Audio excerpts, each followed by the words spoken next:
ଏବେ ଆସିଲା ମହିଳାମାନଙ୍କ ପାଇଁ ଖୁସି ଖବର।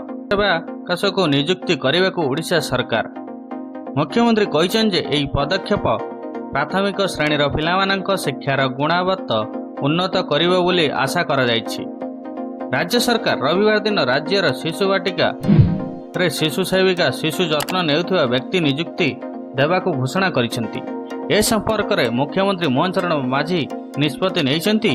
ଶିଶୁ ସେବିକା ଶିଶୁ ବାଟିକାରେ ପିଲାମାନଙ୍କୁ ସହାୟତା କରିବ ଏବଂ ଶିଶୁମାନଙ୍କ ଗଣଶିକ୍ଷାଙ୍କ କାର୍ଯ୍ୟଭାର ହ୍ରାସ କରିବାରେ ସାହାଯ୍ୟ କରିବ, ଯାହାଦ୍ୱାରା ସେମାନେ ଶିକ୍ଷା ଉପରେ ଧ୍ୟାନ ଦେଇପାରିବେ।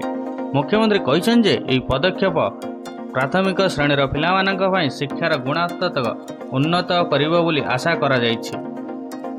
ଜାତୀୟ ଶିକ୍ଷାନୀତି କାର୍ଯ୍ୟକାରୀ କରିବାର ଏକ ଅଂଶ ଭାବରେ ଏହି ନିଷ୍ପତ୍ତି ନିଆଯାଇଛି, ଯାହା ପ୍ରାରମ୍ଭିକ ଶୈଶବ ଶିକ୍ଷାକୁ ପ୍ରାଥମିକତା ଦିଏ। ରାଜ୍ୟ ସରକାରଙ୍କ 45,000 ସରକାରୀ ପ୍ରାଥମିକ ବିଦ୍ୟାଳୟ ଖୋଲିଛନ୍ତି, ଯାହା 5-6 ବର୍ଷ ବୟସର ପିଲାମାନଙ୍କ ପାଇଁ ଉପଯୁକ୍ତ। ଶିଶୁ ବାଟିକାରେ ପିଲାମାନଙ୍କ ନାମ ଲେଖା ଆଧାରରେ ଶିଶୁ ସେବକମାନଙ୍କୁ ନିଯୁକ୍ତି ଦିଆଯିବ ଏବଂ ସରକାରୀ ବିଦ୍ୟାଳୟରେ ରୋଷେଇଆଙ୍କ ପରି ସମାନ ପରିଶ୍ରମ ଦିଆଯିବ।